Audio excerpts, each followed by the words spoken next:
and welcome to episode 12 of Cinema. And I'm back, continuing the thread, basically, the verbal thread and thoughts of remakes. And we've touched on that in both episode 8 and going forward even up to with Friday the 13th in my last episode 11. And of course, the big thing people talk about is you know, are remakes inherently bad, or are they cynical and all of that? And the answer is no. You can have a great remake, and we've talked about a number of those in previous episodes, whether it's True Grit, Invasion of the Body Snatchers with Donald Sutherland and Jeff Goldblum and Veronica Cartwright, etc. You can have good ones. There is no doubt about it. And the one thing that I wanted to focus on, which I talked about in my last episode, was what happens when a remake is made and overall the quality is good. Let's say it has a great cast, great special effects, good production value. It's not that somebody set out to make something bad. It's not Jaws the Revenge. However, what happens when a remake is made and it just has nothing to say? And this builds on what I was talking about with a movie's time and the time of its release, the decade, the events that are happening around. And we covered this in the last episode with the Carter years versus the Reagan years with Friday the 13th and the weird mix of conservative and liberal and all of that, which really defined Friday the 13th in the slasher genre. So what happens when a time of the remake's release is totally devoid of any type of historical context? And before you think, well, that has nothing to do with it, it has everything to do with it. So before I get into all of this, we're going to use the film Fright Night, both Tom Holland's 1985 masterpiece, which basically resurrected the vampire movie in Hollywood. The remake of Fright Night is extremely well made. The problem is it has absolutely nothing to say. So remaking a film sometimes comes under the old adage of just because you can doesn't really mean you should. Before we get into all of that, let me give you a little historical context and bear with me. Fright Night, when it came out in August of 1985, I was working as an usher at the movie theater. As a matter of fact, I just got promoted to an assistant manager position after working there for almost 2 years as a kid in high school. And I had just graduated high school in June of 1985, and Fright Night came out in August of 85. Really, nobody expected this movie to make any money. It was considered an end of the summer dog, that they were just going to throw it out, and it might make a few bucks, but it would quickly disappear and end up on video. And I remember we opened it in our smallest theater, which was theater number 7. It was a fucking really good movie. And suddenly, within days, that movie was up in our biggest house, our 500-seat theater. So Fright Night took everyone by surprise and kind of closed out the summer of 1985 with a real financial punch. And what was neat about it was, in watching Fright Night, I felt really sad and a little maudlin, because Fright Night is not so much a horror film as it is really a Valentine and almost a swan song to an era that was terminally ill at that point and dying. So here's a little bit of the personal historical context. I was 17 years old, just about to turn 18 in September, and I was dating who I considered the most beautiful girl that I ever dated in my life. And I was about to lose my virginity to this girl. And this moment of Fright Night was so strong. I wrote about this in the book, My Favorite Horror Film. I was interviewed as one of the horror filmmakers, and I posted about Fright Night. Although I will say the guy who wrote about beaches was a genius. If you get a chance to pick that up by Christian Ackerman, take a look. It's a compilation of horror filmmakers talking about what horror movies influenced them. And I chose Fright Night, and it's not going to turn into a porn episode. But simply, I was with this girl, and we both appreciated the old school horror. We loved old Christopher Lee movies with Peter Cushing, and we loved Bela Lugosi, and we most of all loved creature features. We loved those late night horror movie hosts. In our area, We had a guy named Uncle Ted. And then there was Dr. Shock in Philadelphia. And I grew up on these guys. Watching Fright Night really hit a personal button with all of us, with both of us. And like I said, it kind of made us a little sad because Peter Vincent really represents the entire era of old school horror filmmaking that was going away. And where was it going? Well, the VCR was killing it.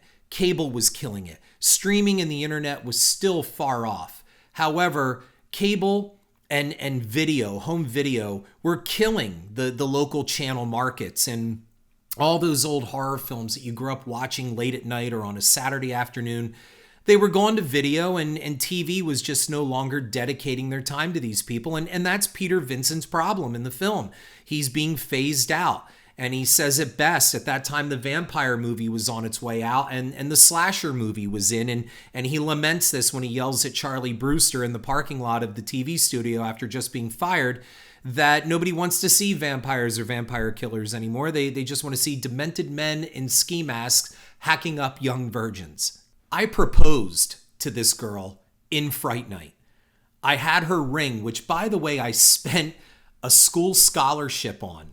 And I bought her a diamond engagement ring and put it in her popcorn cup and proposed to her right at the end of Fright Night in the movie theater. You see, the cool part was I had the keys to the theater. So I could thread up Fright Night, and we had the whole movie theater to ourselves after hours. So there was a lot of fun makeout action, and I also got engaged in that theater. I did not lose my virginity in theater number 7 of Stroud Mall Cinemas. That's on record. The other part of this is I grew up with my grandmother, which my first film, The Fields, is all about. I grew up with her watching all these great old horror films, especially the Hammer films and Dracula with Christopher Lee, like I said, and Peter Cushing. And I just loved it. I used to love watching the CBS late night movie where they aired a number of these films all the time. And I had such fond, warm memories. And I knew what it was like for Charlie to love Fright Night on TV. So for me, I got it. And this girl I was engaged to, eventually got engaged to, who I never did end up marrying, she got it too. And we loved all the lines. We loved the cheesiness that Tom Holland was underscoring, that he so fondly remembered. And we loved the, and I have always won. Like, we got it. It was like this movie was speaking to us. And that's because this movie came out at a time in the middle of the 80s where everything was changing.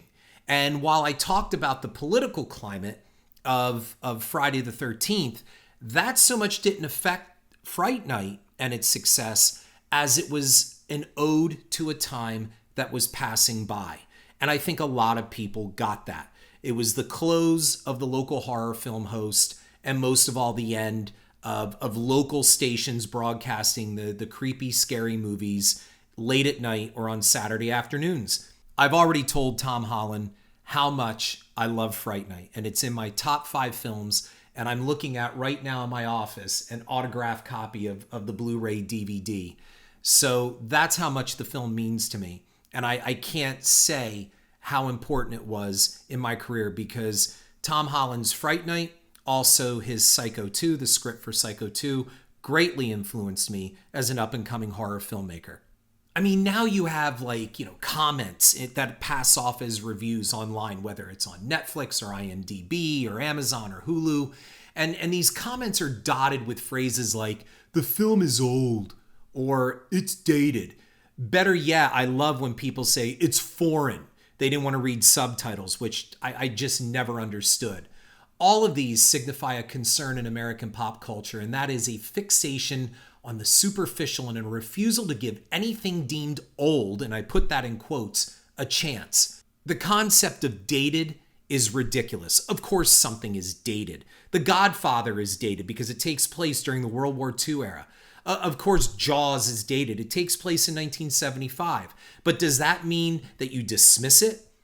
Are we really truly a Pepsi generation for those who think young? What is wrong with something that not only is older, but is a time capsule of that time, that historical time when it was released.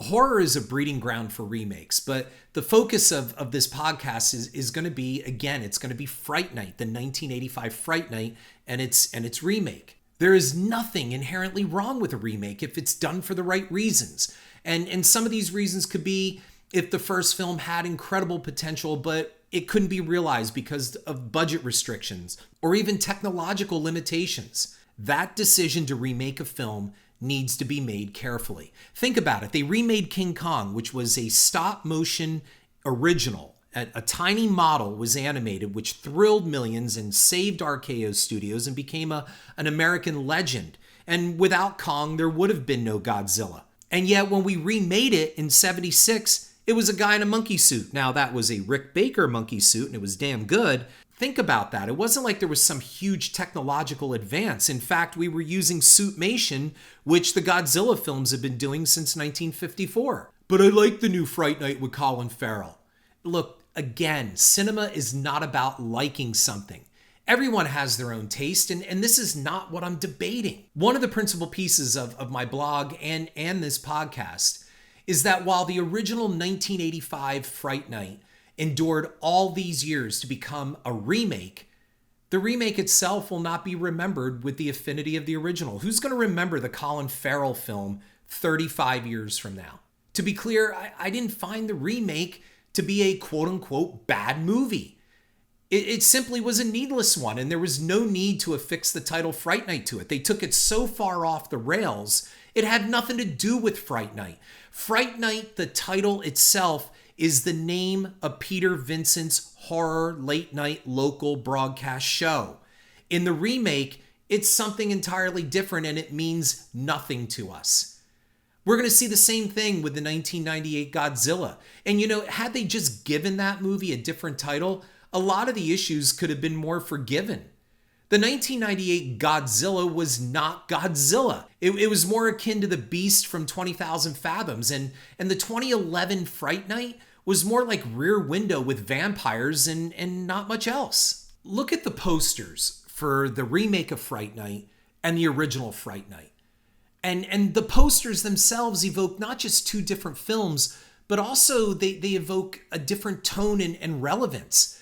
The poster for the remake evokes Twilight, the angst-ridden youth on a mission with the androgynous vampire looming over. That's the remake poster. It's style over substance. The 1985 poster brings to mind a bizarre kind of carnival feel. And oddly enough, a sense of fun. The clown-like vampire or vampiress and the demonic shapes it takes on, all flowing from the house across the street with the silhouette watching everything. I mean, both represent two distinct times, but only one is true to the nature of its title, and that's the 1985 one. Horror is one of the purest of genres. It works best when it is honest. It falls flat when it has an agenda. Tom Holland's beautifully written and directed 1985 film is a loving tribute, as I said, to the era of old vampire films with Christopher Lee and Bela Lugosi. In a wider sense, every schlocky creature feature that entertained generations on Saturday afternoon, these creature feature TV shows were the bomb. Holland deftly handled the screenwriting for the 1983 Psycho 2, which was easily one of the best sequels ever made, and deliciously realized in Holland's brilliant script. Psycho 2 was a huge influence on me for Camp Dread. Camp Dread owes more to Psycho 2 than it does the slasher film or anything from Friday the 13th or even Sleepaway Camp. Holland's Fright Night reminds us of the cheesy hosts of these shows all around America, like there was Zachary and Dr. Shock, like I said, and Uncle Ted and Vampira, and the list just goes on. I probably every small town with a cable station across America had somebody like this. However, back in the day, these were folks who had day jobs, but once a week, they put on some monster makeup, stood on a badly lit local set, and had fun with us during the commercial breaks of really bad B movies, and sometimes not bad B movies. They just had fun with us. And that is a huge element that is missing from the remake of Fright Night. Fun. By the summer of 1985, those days of old horror hosts and fun creature features, They were already in the rearview mirror, as I said, as the VCR and cable had pretty much wiped out all those old-time shows, and people now could choose their programming. Fright Night's success resurrected the vampire film, and as I said at the start of this, literally without Fright Night, there would never have been a Buffy the Vampire Slayer, and there would have been no Twilight, which I don't know if that would be a bad thing. And no one, again, I was there, I saw it. No one expected Fright Night to be a hit. It was tossed out in the dog days of August as an end of summer throwaway after, films like Back to the Future and Weird Science and Mad Max Thunderdome tore it all up. Within a week, Fright Night moved from the smallest to the biggest houses and multiplexes. And by that fall, it was the #1 horror film shown on college campuses around the United States. And I know this because I also saw it at Penn State that fall, and I road tripped to Bloomsburg and talked with others who were catching it as a college night fright flick. I went there with a carload of people just to see Fright Night because people didn't believe it was that good and it would be a lot of fun. Thinking about it, when I brought up Peter Vincent's quote about nobody wants to see vampires or vampire killers anymore, and he says that everybody wants to see slashers, psycho slashers.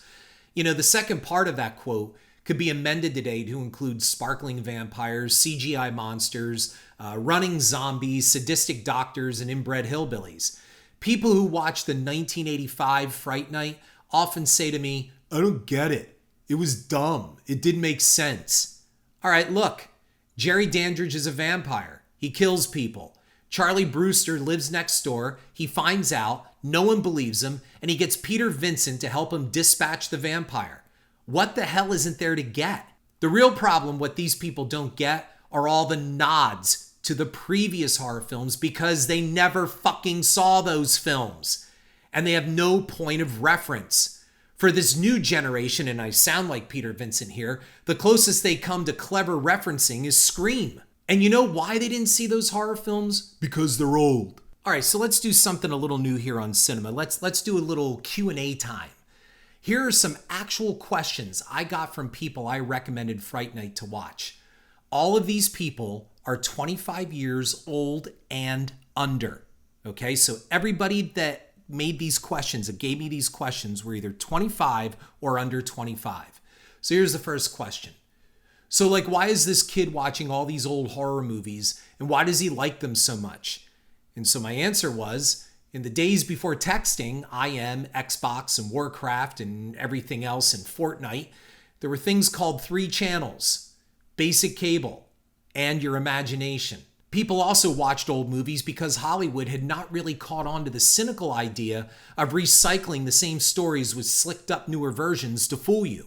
I mean, that's what they're doing now with Marvel, right? It doesn't matter who the hell plays Spider-Man. They're just going to swap these people out, and you're just going to get a new Spider-Man reboot every so often with some other actor, and that actor will be the flavor of the franchise for a little, and then they'll move on. It doesn't matter anymore. That's pretty cynical. So here's another question. The vampires seem gay to me. Why was he dressed like some 80s model? Here's my answer. And sparkling, feminine, shirtless underwear model vampires who are prettier than their female counterparts are any better? Throughout vampire lore, the vampire's sexuality has always been a blur. Dracula hints at homosexuality as well, whether male or lesbian attraction. Vampires are dead from the waist down. Intercourse for them is feeding. Fucking is feeding for a vampire. The exchange of fluids for a vampire is a transfusion. And this goes back to the earliest vampire tales. But you see, you wouldn't know this if you didn't watch all those old vampire films or anything else other than Twilight. There is more out there than that. And now I feel like I have to chase some kids off my lawn. Oh yeah. And it also takes place in 1985, hence the vampires' 80s fashion. Not to mention vampires are almost always fashion plates, except for those animalistic brutes like in 30 Days of Night or something like that. But vampires pride themselves on their wardrobe. They're sophisticated motherfuckers. They actually have culture. So here's another question. So why does that girl Amy, why does her hair get suddenly long after she is bit, and then it goes back to normal when they kill the vampire?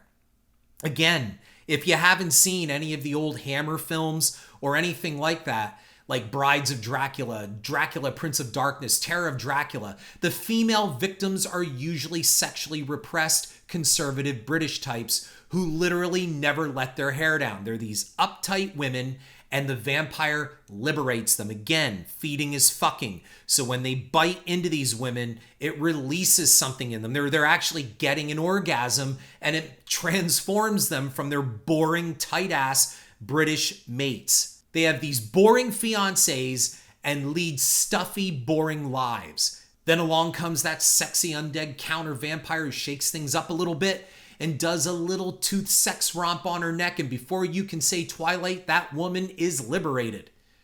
This transformation was usually shown by an increase in the woman's bust line. Suddenly she had breasts where they weren't there before, or they were just literally pushed down and pushed against her body. And her hair was not only down, it seemed to gain inches in length overnight. It's a stylistic choice by the director. It's not a continuity error. And it became a hallmark of those old-time horror films. When the vampire was killed, things went back to normal. Folks, it's intentional. And if you haven't seen any of these old horror films, you're not gonna get it. That's why the time a movie comes out, its context, its historical context is imperative. So naturally, the next question is, well, what do you mean Hammer Films? What's that? Hammer was and still is a British film studio which put out unique spins on old horror material and basically created a whole new subgenre in horror that was built around grand old actors like Christopher Lee and Vincent Price and Peter Cushing. Many consider Christopher Lee's portrayal of Count Dracula superior to Bela Lugosi's. They brought color to it all. Big, lavish, saturated colors and reds. And that's what I remember as a kid watching these movies, that, man, when they staked those vampires in their coffins, that blood was red. So it was really cool to see what Hammer did. They had their own look and their own feel. You knew a Hammer film just by looking at it. Roddy McDowall's character, Peter Vincent, in 1985's Fright Night, is a play on words from the old Hammer days. It's a combination of Peter Cushing and Vincent Price. And of course, if you never saw any of those films, then you wouldn't know that. Peter, from Peter Cushing, Vincent Price, of Vincent Price, put them together like a Reese's cup, and you got Peter Vincent. There are plenty more, but hopefully you get the point. The simple fact is that 1985's Fright Night was meant to be a fun tribute for people who remembered a better time in their entertainment. Its tagline makes this point clear. If you love being scared, it'll be the night of your life. Roddy McDowall's performance as Peter Vincent is nothing less than fantastic. From the deliberately bad gray stage hair coloring to his over-the-top "I am Peter Vincent, vampire killer."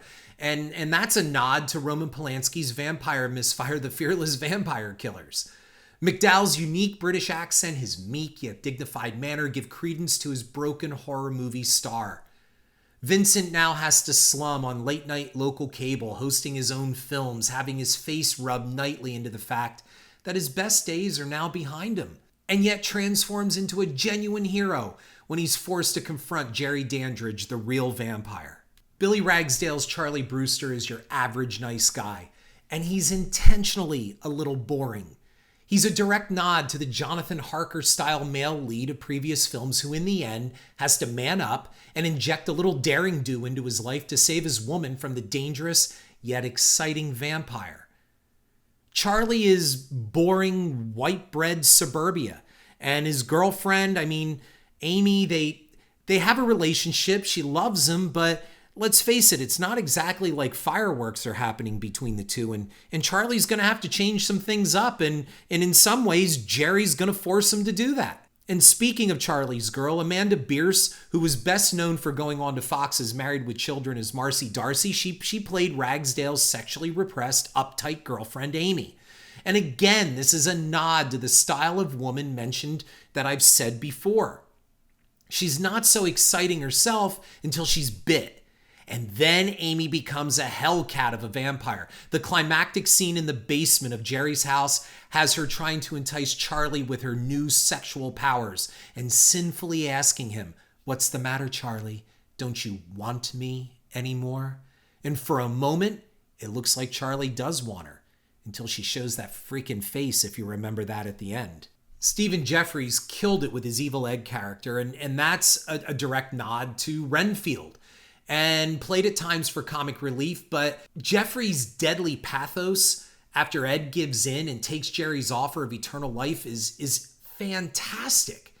His confrontation with Vincent is classic and plays the psycho vampire henchman well. He gets credit with one of the most famous lines of the film. "Oh, you're so cool, Brewster." And then we come to Chris Sarandon's vampire, Jerry Dandridge. And Dandridge is the stylish, updated vampire for the 80s. His long pleather, and that's right, pleather, plastic and leather gray trench coat stands in for Count Dracula's flowing cape. His perma-waved hair and his dark good looks are matched by a dark wit as he whistles "Strangers in the Night." Jerry has fun with the old vampire myths, such as a vampire can't enter your home unless invited by the rightful owner. When Charlie comes downstairs to find his mother unwittingly invited a vampire into their home for a couple of drinks, Jerry responds with a line dripping with fun sarcasm. "What's the matter, Charlie? Afraid I wouldn't come over without being invited?" Another testament to the brilliance of the writing from Tom Holland's writing. My God, I love this movie. Chris Sarandon's vampire eats fresh fruit and takes time to dance seductively in a disco before absconding with Charlie's girl. He plays it right, going over the top when needed in scenes where Charlie thrusts a cross in his face, and then subtle cool when getting inside Peter Vincent's head. It is clear Holland knows his horror, but he never becomes cynical to betray it for the sake of a buck. He never forsakes his material or the respect for the genre. He treats it with affection and made Fright Night with passion and childhood fondness. The same cannot be said for the 2011 remake. I read the script a year before the film was released and knew it was in trouble only 10 pages in. The 2011 film is slick. It boasts top-of-the-line CGI effects and has good performances, especially Colin Farrell's Jerry Dandridge. However, the film is hollow and it's empty. And underneath its slick package, it's just an empty box. And I want to stop here for a moment to say that they made a sequel to 1985's Fright Night. In 1988, they made Fright Night 2 with Julie Carmen. And Julie Carmen plays Jerry Dandridge's sister. And Peter Vincent returns, Roddy McDowall is back, William Ragsdale returns as Charlie Brewster. And if you have not seen this film, and it's hard to find this film because it got screwed in its distribution, it was directed by Tommy Lee Wallace, and the film got ripped off in its distribution for a number of reasons, which also involved the Menendez brothers and their slaying of their parents. However, Julie Carmen's vampire is fantastic. And Fright Night Part 2 in 1988 is more than a worthy successor. It is a fantastic film in its own right, and I highly recommend you try to get a really good copy of it. From what I understand, a really decent video translation of it is not out there, or it's really, really hard to find because most of the DVD copies are VHS rips with pan and scan. But if Scream Factory or somebody could figure out how to get the rights to this film to do a decent Blu-ray 4K release, it would be awesome. So back to the 2011 Colin Farrell film. This was a remake for the sake of a remake. I mean, why call it Fright Night? Why not just make new character names and call it something else altogether, like I said with Godzilla? You see, that's cinema. You trade off the name brand recognition. You snag the old generation of fans who will hopefully bring their kids, and yet you snag a new generation that has no freaking clue about the original because it's old. The remake is built with ignorance as a key component. Peter Vincent means nothing in this film. In the 2011 version, he's some sort of low-rank Criss Angel and nothing more. His symbolism connects to nothing in the vampire genre, not literature, not even previous films. Vincent is a plot device and nothing more. Jerry Dandridge is still cool and sexy, but this time around there is a nod to the torture porn genre as Dandridge keeps his victims prisoner in cells inside his suburban home where they are subjected to horrors beyond our imagination. I mean, call me crazy, But keeping female victims prisoner in your suburban development home is not exactly the way to stay off the radar if you're a vampire who fears exposure. Evil Ed is now that sullen kid who many expect to quote-unquote go Columbine one day and is stripped of any significance to the vampire genre. He's just a loser kid. He's a friendless kid, and he has nothing to do with loving old vampire films. And Charlie is just Charlie. I mean, he's a nice guy, but a basic protagonist with little connection to the symbolism that spawned Ragsdale's Charlie Brewster. He has no connection or love to old horror films or Fright Night at all. And Amy this time around is just for window dressing. Fright Night 2011 had 3D thrown in as an extra gimmick in addition to the remake gimmick. And while it garnered generally, I guess, positive reviews, its box office was less than stellar. There's no connection with Fright Night, much like the audience it was targeted for. This new audience of filmgoers clamors for something new, but they really don't want that. So a remake gives the illusion something is new, but it really isn't. Remakes are safe. Not all remakes. Some are great, as we had said. Most of them are safe bets for a studio, and they're safe bets for an audience. So here's another question. So you thought the new Fright Night sucked and you hate remakes, right? No.